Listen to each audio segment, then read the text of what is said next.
Елде әртүрлі ақпараттар түсірілуде. Енді сол ақпараттардың арасында шын және өтірігі де аралас. Сол себептен ол ақпаратқа сенім білдірудің қажеті жоқ деп есептеймін. Қазіргі таңда осы төрт тұлғаға қатысты 25 желтоқсан күні Атырау облысы полиция департаментіне жаңағы жоғалған азаматтың үй иесінің, отағасының апасы келіп арызданған болатын. Яғни бір жанұяның жоқ себептен ешбір себепсіз жоқ болып кеткен жөнінде. Сол бағытта 25 күні арыз тіркеліп, қазіргі таңда іздестіру жұмыстары жүргізілуде. Республика көлемінде бағыт-бағдар берілді. Қазіргі таңда біз олардың жүрген жерін анықтау мақсатында Атырау облысы емес тек қана республиканың әр түкпір-түкпірінен іздестіру жұмыстары жүргізілуде. Сонымен қатар емделу орындары және де басқа да жеке емделу орындары бәрі тексерілуде. Запрос бәрі берілді. Яғни оның жаңағы азаматтардың, тұлғалардың құрылғылары, ұялы телефондары Қазақстан аумағынан қосылып өшірілгендер бәрі анықталды. Сонымен қатар тағы да 2 адамды іздестіру салудамыз. Алайда ата-анасы арыз түсірген жоқты. Қазіргі таңда олардың бар аман екені белгілі. Себебі Шымкент қаласы Сарыағаштан, яғни Қапланбек бекеттен Өзбекстанға өтіп, одан шетелге өтіп кеткені мәлім. Анасын сұрастыру барысында жаңа күйеу баласын, ол себебі өзінің келінін емдеуге және ем алуға алып бара жатқанын айтып кеткен. Анасымен бірнеше рет сөйлескен. Қазіргі таңда сол анасын жауаптадық, алайда ол іздеу салып жатырған жоқ. Соған қарамастан мен арыз алып, қазір іздеу салуға тура келіп отыр. Мына келінін кішкене ауырады дейді. Жаңа соны баласы емдетем деп алып кетем деп айтып кеткен. Қыз бен күйеу бала. Қыз бен күйеу бала өзінің жасөспірім балалары бар, 5 бала. Соны анасы тастап кеткен. Енді мына туыстары, күйеу бала жақ қай жақтан, оларды анықтадыңыздар ма? Оның туыстары арыз шағым жазылған жоқ, иә? Жоқ, жазылған жоқ, жаңа атап өттім. Ол Атырау облысының тұрғындары ма оларда? Атырау облысы Махамбет ауданының Махамбет поселкесінің тұрғындары. Мынау әртүрлі ақпараттар, өтірік ақпараттар да тарап жатыр дедіңіз ғой. Қандай өтірік ақпараттар тарап жатыр? Өтірік ақпарат болғанда әртүрлі жалған ақпараттар дедіңіз ғой. Ақпараттар бар. Ішінде бәрі бірдей. Жаңағы дұрыс емес деп айтып тұрған себебім. Сол себептен мен сұрайтын халықтан да, жаңа белсенді азаматтардан да, мына журналистерді өздеріңізден де ресми түрде біздің пресс-секретарымыз бар, сонан алу керек та мәліметті.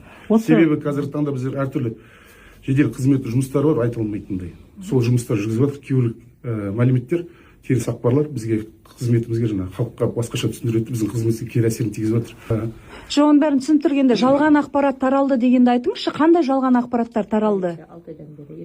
Полиция жаңа 6 айдан бері, 2 айдан бері іздеген жоқ деген сөз жалған. Себебі бізге аяқтай арызданып келген 25 желтоқсан күні келіп. Енді мына діни дін ағымдары деп жатыр, сол өкілдері дейді, сондайға деструктивті ағым өкілдері дейді, сол жоқ. Ол рас ақпарат па, ол соны айтыңызшы? Енді біз рас ақпарат деп біз ресми айта аламыз. Егер де жаңағыдай учетта болса, я болмаса қандай да бір белгілер анықталған жағдайда, я болмаса бір көршілер жаңағыдай арызданса, мысалы, үгіт насихат жүргізіп жатыр деп, ондай ақпарат түскен жоқты. Және де бізде тіркеуде жоқ. Полиция экстремизм. Олардың бәрі ауданның, сол Қызыл ауданның тұрғындары, орташа деңгейде семья, бәрінің пенсиялары бар. Қызы да, ұлы да 3-ші топтағы мүгедектер, олардың аймай пенсиялар түседі. Сол үйдің отағасы да, отанасы да бәрі де пенсиядағы кісілер. Мен ойлаймын, қаржылық бір ондай жоқ деп есептеймін. Одан қалай бере, оларға қатысты қандай да бір мәлімет айтайын десем, олар тихий семья, өздері жайлы кісілер. Қарапайым ауылдың тұрғындары. Сол жерде тұрғылықты тұрғындар, бұрыннан келе жатқан, иә? Елдің ауылының тұрғындары. Бұл бір қаржылық қиындықтары, біреулердің бопсалағандар ешқандай анықталмады. Жаңағы Наурыз деген жігіттің бұрын-соңды үстінен арыз шағымдар түскені, қылмыс. Аман есен табылса екен, ағамды, жеңгем, Мейрамгүл, Наурыз інім, бәрін аман есен ортамызға оралыңдаршы. Сұлтан, Ақбаянды қайда алып кеттің, бауырларыңды қайда жібердің, бір хабарын беріңдерші деп тілеймін, енді басқа дымда тілеймін. Мына Мұқанғалиев Мақсот деген кісі менің әкемнің туған інісі. Мен сол кісінің қызы, Қайрат деген кісінің қызы болам, Мақсот деген кісінің қарындасы болып келем. Енді бірінші жұмысқа кеттім деп Наурыз деген інім кетеді. Енді ол WhatsApp бойынша тәтелерге жазып тұрады екен, соғып тұрады, мен жұмыстамын, қолым тимей жатыр деген сөз айтады. артынан бірде мен баламның армиядан келген шақырдым. Содан кейін мен жазғанда маған ответ берген жоқ жеңешем, тәтем соққанда алмайды. Содан кейін манағыдай апамнан сұраймын, әдемі деген апасы қарындасы бар мына Мақсатенің. Содан сұрасам, больницаға қаралып жатырық деп айтатын, жеңгемді қаратып жатырмын деп айтады дейді. Сосын біз қайта Наурызға шығамыз, бірақ Наурыз бізге ответ бермейді. Оқып алады WhatsApp-пен, бірақ маған ответ бермейді. Сосын мен жазып жібердім, қайдасыңдар, амансыңдар ма деп 2-3 рет жаздым, бірақ ответ бермеді. Сосын артынан әдем ападан сұрадым, Мақсателерден хабар бар ма, бірге кетіп қалды деп айтты ғой дегенде, мана Нәсіп жеңгемді қаратып жатырық деп басқа сөз айтпаған. Содан мана апам айтатын көрінеді, қатемен видеомен соғайыншы, Наурыз көтерші десе көтермейді, бізге көрсете алмайды. Содан кейін манағы ауылда сыбыс басталды, малды сатып жатыр деген. Содан кейін бар біздер қозғалдық декабрьде. Оған дейін біз қозғалған жоқ, оған дейін түк те білген жоқ, біз емдетіп жатыр жеңгемізді, болды. Басқа ештеңе білмейміз.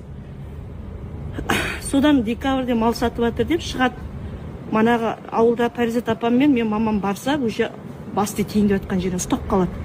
Содан кейін мындағы апаларымға шығып, мана арыз түсіріңдер дедік. Миялда арыз қабылдамағасын Атырауға департаментке шыққан әдемі деген апам мен мана Нәсіп жеңгемнің інісі. Миял не қабылдамаған?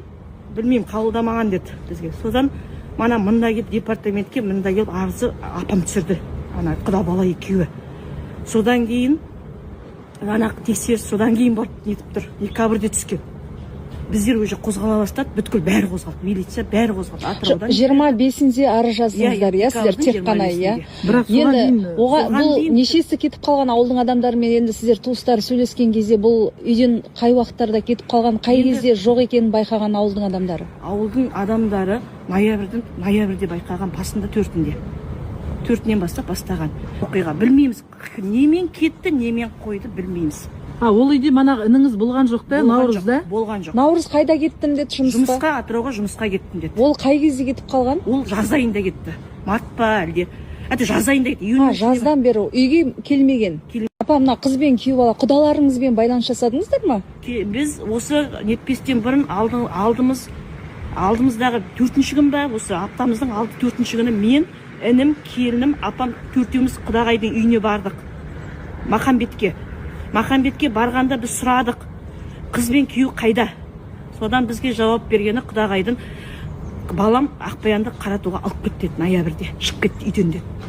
Содан сізге қашан хабарласты деп сұрадық. Ноябрьдің 11-і соқты деді.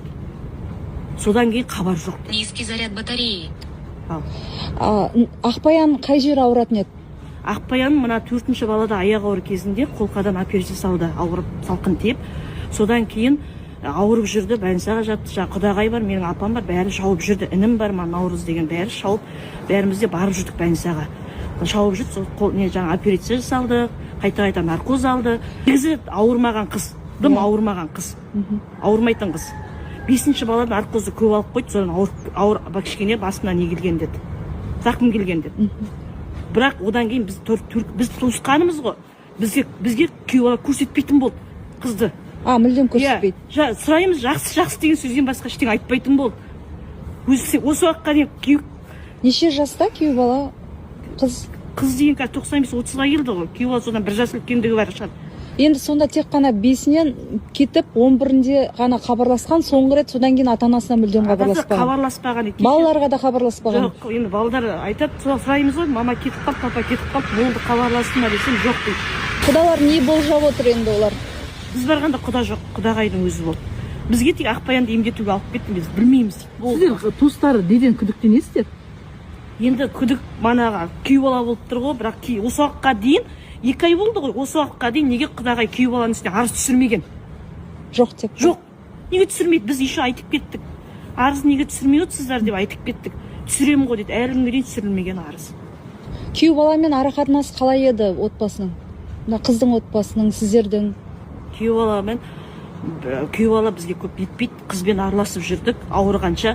Ауырғаннан кейін біз қызға бір рет барып кеттік, больницадан шыққаннан кейін Берекеде тұрды үй жалдап. Содан кейін қызды көрген жоқпыз мүлдем. Көрген жоқпыз сөзін шындығы. Себебі біз Сұлтанға шығамыз, Ақбаянға шықсақ алмайды. Сұлтанға шықсақ жақсы дейді, болды. Сөзі өзінің шешесіне қарсы шығып жүрді Ақбаян деген. қалай? жаңағы анасын көргісі келмейтіндей сияқты болды. Жылап жүрді жеңгем деген, менің қызым өзіме қарсы шығады деген сияқты айтты. Сонда енді былай қарағанда енді қыз өзіміздің бауырымыз ғой, өзінің анасы жылап еңіреп жүрді сол мезгілде. 2 жыл болды деді, намазын қойып кетті деді ғой. Негізі сіңілім шыққанда оқиды деді. Одан кейін оқыған жоқ деді. Кеше біз құдағайдан сұрағанда намаз оқымайды деді. Бірақ мана қызды алғанда оқиды деді. Точно ол оқитын оқымайтын білмеймін. Кеше ауылдан бастап тергеліп жатыр ғой, бәрі іздестіріп жатыр. Іздеп жатқан нелерін тоқтатпаса екен, қашан табылып ортамызға тірі әкелсін, өлі әкелсін, денесін алып келе ме? Солай тірі табылса екен деп тілейміз. Соны тек тоқтатпаса екен деп тілейміз.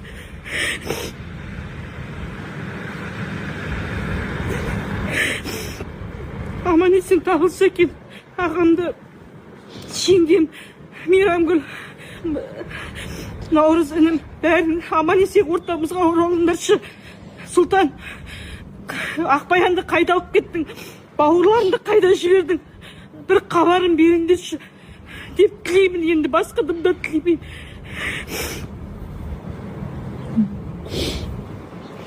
Басқа не айтам енді? Іздестіру жұмыстар тек тоқтап қалмаса екен деймін. Соны алдымызға не өлігі табыла ма, тірісі табыла ма, енді аман-есен тек тірі табылса екен деп тілеймін енді. Жан жақты тексерсе екен деп ойлаймыз енді. Ол ана күйеу балаға да іздеу салсын, не түсірсін, қызбен екеуі бірдейміз. Қайда кетіп қалды? Бірақ та кеше Қақтер Атыраудың бойынша жеңгемнің банкоматын пайдаланып жүр деген сыбыс естіп жатырмыз. Жеңгемнің бүткіл документтің манағы не банкоматтың бәрі күйеу баланың қолында деген сыбыс естіп жатырмыз. Сосын қаяқты мана бір жақтарда күйеу бала жеңгем банкоматымен ақша түсірген дейді. Наурыздың нөмірі мана Өзбекстанға дейін келген, Өзбекстаннан кейін уже Наурыздың нөмірі шықпай қалған, Өзбекстаннан шығып тұр дейді. Бірақ нақты білмейміз, нақты ештеңе білмейміз. Ол Өзбекстанға алып кетті, ол арғай алып кетті ме, нақты ештеңе білмейміз. Мал сатып жатыр едіңіз, қанша малын сатып тастаған осы уақытта? Тек малын сатқан, қой ешкілер. Оны кімге сатқызған? Оны білмеймін. Тек переписка жазбалармен отырған да, тек Наурыздың атымен, WhatsApp арқылы Наурыздың атымен.